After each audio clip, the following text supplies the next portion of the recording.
the one in the door, and she was screaming again. Karla shot out of bed, the covers rising as if they'd been lifted into the air by a volcanic eruption. Her feet moved, but still asleep, and she collided with the wall and fell backwards. She was in her bedroom. It was morning. She was alone. Karla turned her head frantically. She saw the bedroom door was open. It wasn't supposed to be open. Or was it? She was shaking, and her whole body was cold with sweat. Standing, she picked up her phone from the nightstand and checked the time. 7:19. Her alarm hadn't gone off, but had she even set it? Karla looked around the room again. She eyed the standing closet suspiciously and felt her face with her other hand. Then she went through the house, to the bathroom and the living room and the downstairs. Groundhog's Day, she thought again. She passed by Frank's office and then got the kids ready. Molly and Tommy argued about who had seen the flagpole first when pulling up to the school. Karla had been too distracted to notice who had actually called it. She kissed them both hard and then walked them to the class line. Without calling or emailing, she put an out-of-office banner up on her email and took the day off from work using her phone. She sat there in the school parking lot, watching the children file inside. It was calming, until she realized at a distance how much they looked like ants shuffling into one of their ant burrows. And that thought disturbed her, and so she drove home. Instead of cleaning the breakfast plates or checking her emails, or even calling her doctor about her ears, Karla went into her bedroom and laid down. Then she opened the app on her phone that synced to the home cameras and pulled up the video from last night. She saw herself talking to Rebecca. Then the audio clipped on and she heard herself say, "I would have brought soup or vodka." She fast-forwarded. She saw herself moving in quick, rapid jerks as the video sped forward. Eventually, she saw herself roll over and close her eyes. The video rolled forward and Karla watched herself like that for some time. The other two cameras, the one in the hallway and the one in the living room, seemed to show nothing change except for the light from an occasional passing car outside. Then Karla saw something, stopped, and rewound the tape. Karla watched herself on the video go rigid suddenly. She lay vertical on the bed, pressing her legs together and her arms to her sides tightly. Karla looked closer and could see her own mouth moving, like she was talking in her sleep almost. She turned the volume on her phone up as high as it would go. There was a faint whisper sound, like she was speaking and clicking her tongue off and on. All at once, the version of herself on video sat up and began to scream, her own voice shrill and high and completely beyond control. Karla watched herself scream and thrash around under the covers. This went on for only a moment or two, before she did something that hit Karla in the gut. After the screaming, slowly bleeding away from a cry of fear and dread, she heard herself begin to cry. It was full-throated, a wet and completely human sound. Karla watched as her other self fell back onto the bed, grasping with tightly clutched hands to her husband's half, pulling the pillow that had always been his close against her chest, and sobbing deep into the cotton. Laying in the bed now, Karla looked at the tight folds in the sheets where hands, her hands, had grasped so hard she had almost torn them. The pillow, Frank's pillow, still lay askew in the middle of the mattress. When she looked closely, she could see the salt and snot outline of where her face had been. There was nothing else. She watched herself fall back asleep like that, and then fast-forwarded the footage again until she saw herself wake up. There, Karla watched herself, from only hours before, startle awake and stumble down onto the floor. Then she turned off the tape. Karla lay there for a few minutes. She thought about what to do. She thought about her therapist and about her attorney friends. She thought of what the court system looked like, the arguments, the finances, the house, the kids. She thought about everything in life after. She lay there like that, thinking. Then she took out her phone again and called Rebecca.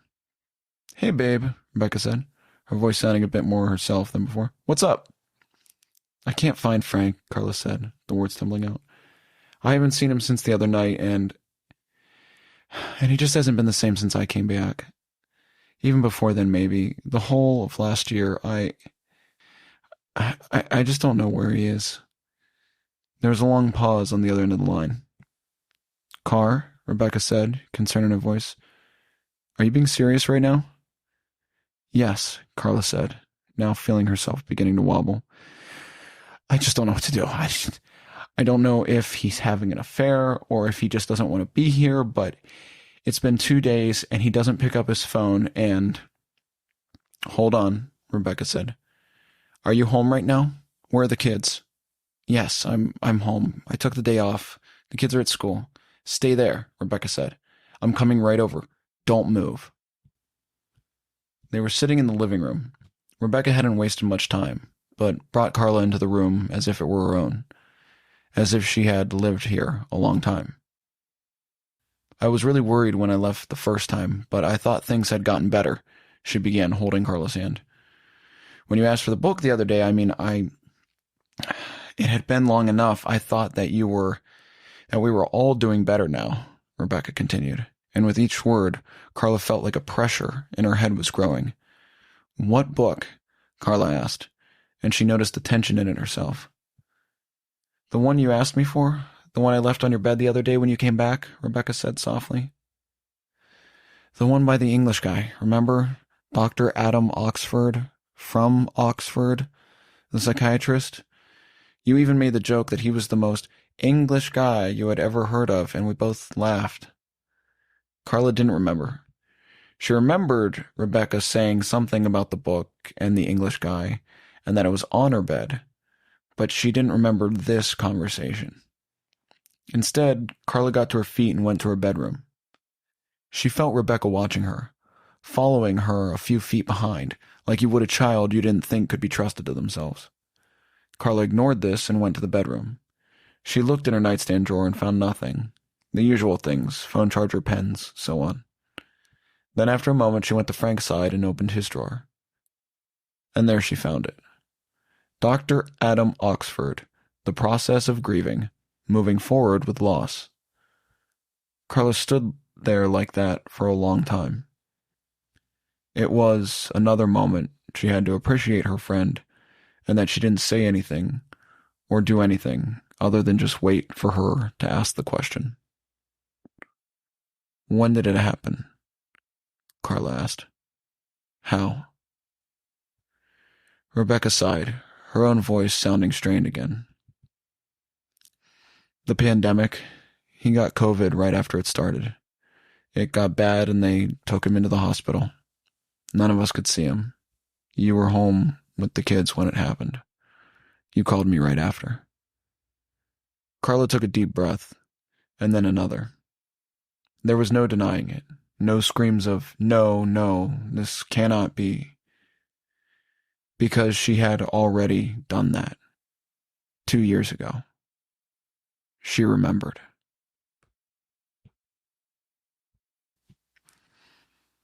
The next few days were hard. Rebecca stayed with them, something Molly and Tommy were both thrilled with, and helped Karla around the house. She helped her get the kids ready, and watch movies and eat popcorn and put them to bed. And for the next 2 days, Becca helped her clean out Frank's office and the last of his things. The ones that Karla just couldn't bear to keep anymore. Bob did not mind Karla's time off. He had come down with a cold himself and seemed to be mostly offline from the cadence of his responses. Jorge hadn't even logged back in, and the company suspected that he had taken an offer with another firm and simply never notified them. Despite the setbacks this would cause to the project, it actually put Karla at ease. She had the time she needed, at least for now, to take care of herself. The kids were happy, and she was finally beginning to feel like herself again. Before Rebecca left, she had Karla get in touch with her therapist on a weekly schedule. Karla hadn't been excited about the idea, but she could also tell that Rebecca was worried and wouldn't take no for an answer. So she did. The next week went much the same. Karla would take the kids in and then go back home to work. She would call Becca at night to check in, and then after the kids were in bed and in the late hours of the night, she would sit in bed and cry silently. If Frank's absence hit her earlier in the night or during the day, she went into the bathroom and ran the shower or the sink. She didn't want the kids to hear her. One thing did stick with her, however, despite everything and Becca's reassurances. The Bollingers didn't come back. It was a gray and drizzling Tuesday the next week when it happened. "Why so glum, Sugar Bear?" Karla had asked on the ride to school. "Bad dreams," Molly said. "I had bad dreams last night." Karla put on her turn signal, ready to turn onto the street of their school. "About what?" Karla asked. She expected the usual. Monsters, something from TV. "I don't remember," Molly said. "Sometimes it's like that," said Karla, turning now and seeing the school at the end of the lane. "Sometimes we don't remember what our bad dreams are. But if we do, it helps us to talk about them." "It does?" Molly asked, smiling a little. Karla smiled back. "Of course. If we talk about something, we're less likely to be afraid of it, right?" Molly thought on this a bit, and from the mirror, Karla watched. She loved how cute they could be, how serious their little expressions. After a moment, Molly nodded. I guess so. Yes, they are less scary." They both smiled, and Karla began to pull into the car lane, ready to take them out. She must have been earlier than she thought, as the line seemed shorter today. "I had bad dream too," Tommy said. Karla smiled. "Oh no," she said playfully. "What about, baby?" Then Tommy opened his mouth and made a humming, crackling sound. Karla felt the skin on her neck rise and prickle. "Tommy, stop that," Molly said. "Stop it, stop it, stop it. I don't like it, I don't. Mommy, tell him to stop." Before she could, Tommy closed his mouth. "That's what it did," he said defensively. "That's what it did. That's what the bad dream was like." There was a knock on Karla's passenger side window as one of the teachers came forward. Karla unlocked the car and stepped out. "Sorry, I was distracted," Karla said, shuffling round to the other side to get the kids out. "No worries," the teacher said. "I'm sorry. I'm Mrs. Keeley. I'm a substitute. We're just trying to get all the kids in line because we're running a bit late today." Karla looked around at the handful of cars and children, her hands working to unbuckle Tommy and help pull Molly out. "I'm sorry," Karla said. "Late?" "No need to worry about it," Miss Keeley said, taking Molly's hands. "We've had a lot of cancellations with the teachers ourselves. With all this rain for the last 2 weeks, almost half the teachers are out with a cold, so it's been a bit crazy." As if catching the look on Karla's face, Miss Keeley added quickly, "Not that any of us are sick. No, it's just with the new policies, everyone wants to be more safe than sorry, you know." Karla said she did, then looked around again at the handful of people that should have been hundreds. When Karla drove into the office that day, the first since her arrival back, she noticed that traffic was sparse too. The limited parking spaces, which had never been full, looked even more ridiculous today. She was the only vehicle in the lot. At her desk, she quickly realized that not only was she alone in the office, but online as well. Bob was offline. Jorge had not been online since 3 weeks ago. She made coffee, for whom other than herself she didn't know, and sent a few emails. By noon, she was done with her planned day and made a few tweaks to some team documents before logging off. Picking up was quick, and the kids mentioned that they had a special video today in the gym because there were too many teachers and students absent. Karla turned the radio on and listened for any key words. At capacity. Increased comorbidity. Instead, all the news was about the weather. Karla called Rebecca after she had put the kids down. It had been, ultimately, a good night. They read 3 books and snuggled until Karla almost fell asleep in the bed with Molly. Carefully, she kissed them goodnight and crept back downstairs to call her friend. "Hey there," Karla had said. "I don't know what to do," the voice on the other end said. It took Karla a minute to recognize Rebecca's voice. She was whispering and talking fast. "She's been outside for an hour now, and I don't know what to do. And she's just standing there. She's just standing there, looking up at my window car. I don't know what to do." Karla didn't know what she was talking about. There was a sound by Karla's window, and she heard the wind pick up and rustle the trees outside. "She's just standing out there, and... Car, I'm scared to go to the window and look out there again. I don't know what she's doing." Rebecca sounded almost like she was about to cry. Karla heard something heavy bump into the window again and stood, walking across the bedroom to look out between the blinds. "Do you need me to help you? Becca, what's going on?" Karla was already thinking about if she needed to wake the kids up and get them into the car. She was thinking about how long that would take, and already thinking about what a Herculean feat it would be to get them awake and buckled and drive and unbuckled. But for Rebecca, she would do it. No question. "I want to let her in, Car. I do." And she was crying now. "I want to, but I'm scared. It doesn't make sense." Karla opened the blinds and peeked out, looking for the sound of the noise. "Who is it, Becca?" Karla said, breathing deep. "Who?" "My mom," Rebecca said, now breaking down. "She just keeps standing out there and looking up at my window." Karla froze. Had she heard right? "Who?" Karla asked again. "My mom, Car," Rebecca choked out. "It's my mom. She's outside and she keeps looking up at me, just humming. She just keeps humming this awful sound." At that moment, Karla's eye caught the big brown owl in the tree outside, sitting squat on a branch, staring through the blinds at her with full intent. Then it dove, flying headfirst toward the window. Karla stepped back and heard the sound from the other side of the blind. Thump. "She's not there anymore," Rebecca said on the other end. "Oh God, Karla, she's not there. I'm looking, but she's not there. I don't—" Thump. Karla listened.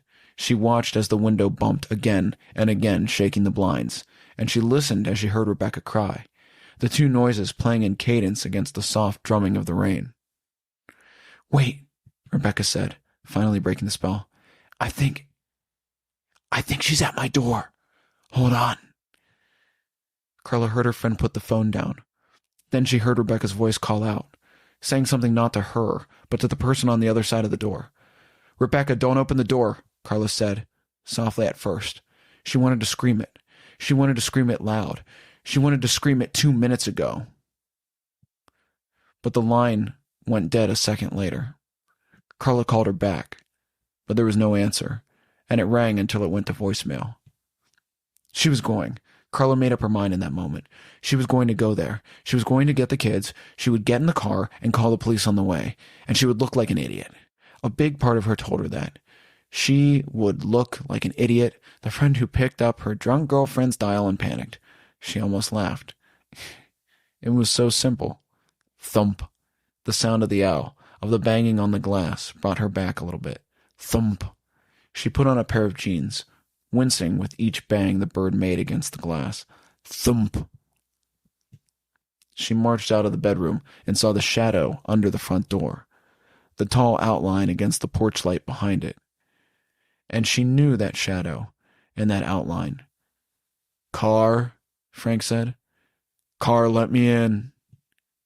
Karla stood still, not moving. He knew she was there. She knew it. She didn't need to be told. She could feel him from the other side of the front door, and she could feel that he knew she was there. "Let me in, Car," Frank said again, his voice almost perfectly Frank's. "I want to come home, Car. We're all coming home. Open the door." Karla watched the handle begin to turn. She watched it catch on the lock and then slide back into place. "Open the door, Karla," Frank said, his voice turning a bit. "Open the door." Thump. It banged on the front door hard this time. Once, twice, and Karla watched the frame strain. "Open the door." The voice on the other end of the wood and paint was not Frank's. Karla was sure of that now. It was not, and had never been a human voice. It slammed into the door again, this time rocking it almost off the hinges. This snapped Karla back. The kids, she thought. Molly, Tommy, the kids. And she was running now, running down the stairs. A wicked, cracking sound, and then a loud bang followed her from upstairs somewhere. The sound of the front door ripping off its frame and crashing down. Karla ran past the office, into their room. Footsteps. Many heavy footsteps, too many, came thundering behind her. Karla pushed the door open hard, almost running into it, then slammed it shut behind her and threw her back against it. The thing followed her. The thing pretending to be Frank hit the door hard enough to bounce Karla. But she was back on her feet, hand flying outward to block the knob from turning, and clicking it locked. The handle jiggled, and then the Frank thing hit the door again. Karla threw herself back against it. The children, Molly and Tommy, were screaming now, neither of them sure what was happening. Karla saw their confused faces in the dark. "Open the door," the Frank thing shouted. "Open the door." Karla felt the door push a few more times, and then stop. It got quiet. "Mommy," Molly said. "Over here, baby," Karla said, her voice hard. "Don't move. Just don't move." Karla listened. She heard nothing but the rain overhead, and the wind outside. She wanted to peek under the door, but part of her imagined all sorts of pointy objects sliding underneath and into her eye. Karla looked at Molly, and then Tommy, both still weeping. Something moved in the window outside, and Karla had just enough time to realize and react. She shot forward with full purpose, maybe the fastest she had ever moved, and grabbed Tommy and then Molly, each with one hand. She had no time to pick them up. Like a mother wolf clasping her cubs in her mouth, she picked each up by their collars and turned to run in one fluid motion. The glass behind her exploded as the thing outside burst through. Karla caught the briefest glimpse of many legs and a distended abdomen. Worse, she saw that half face that looked both so much and so little like her husband's. And then she was running. She moved the door open and closed just fast enough to get both kids to the other side. Then she threw all of them into the only open room.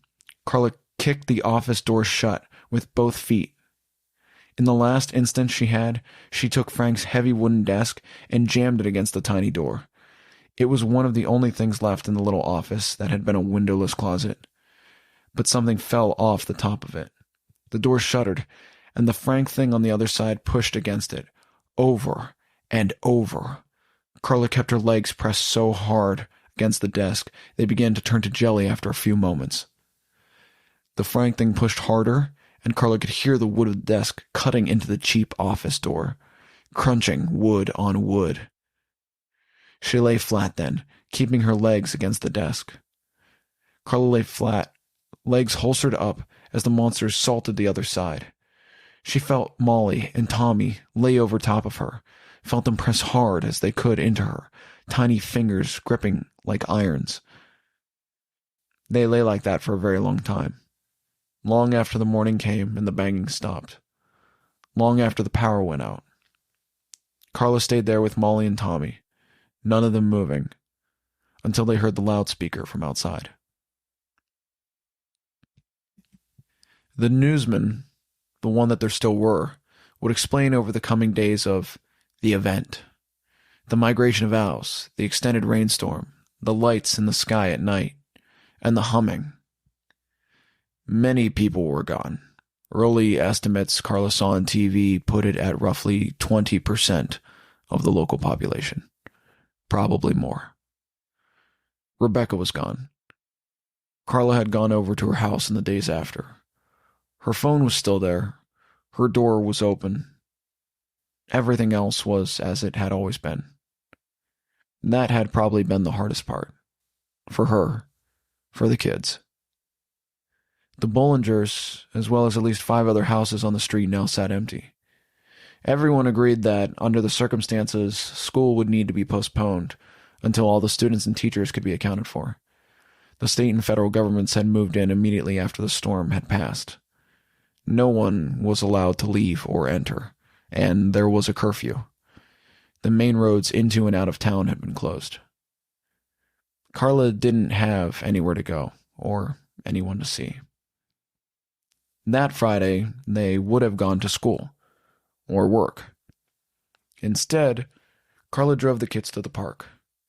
They ignored the occasional bird that had fallen out of the sky and onto the road. Most still hadn't been cleaned up yet, and Karla wondered if that was a state or federal task. Molly and Tommy managed to play, despite everything. Instead, they found other children and laughed and ran as if nothing had even happened. And a few other parents were also there, though none of the grown-ups talked. Karla looked around at them. She watched their eyes and mouths suspiciously, and she saw a few of the others watching her the same way. Karla looked away and instead at the kids and enjoyed the first sunny day in a long time.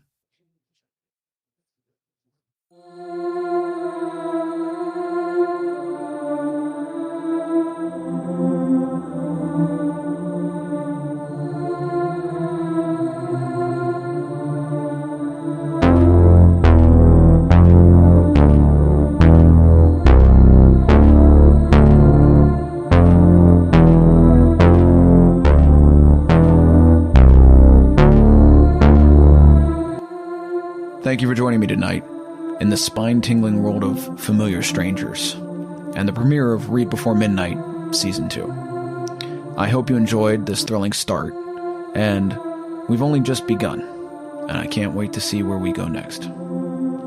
Stay tuned for more heart-pounding episodes, and don't forget to spread the word about the free Kindle offer for Season 1 on Amazon until October 19th. It's not going to last forever. Also, please, keep visiting fictionalpage.com for updates, and if you haven't already, sign up for the newsletter to stay on top of things. Explore the other works of me, W.H. Maxwell, the mastermind behind it all, quote unquote. I hope you enjoyed tonight's episode again, and thank you very much for coming. Wherever you are out there, and whatever monsters you face, remember, you're not alone. And I will be here to keep telling stories throughout the night. Until next time.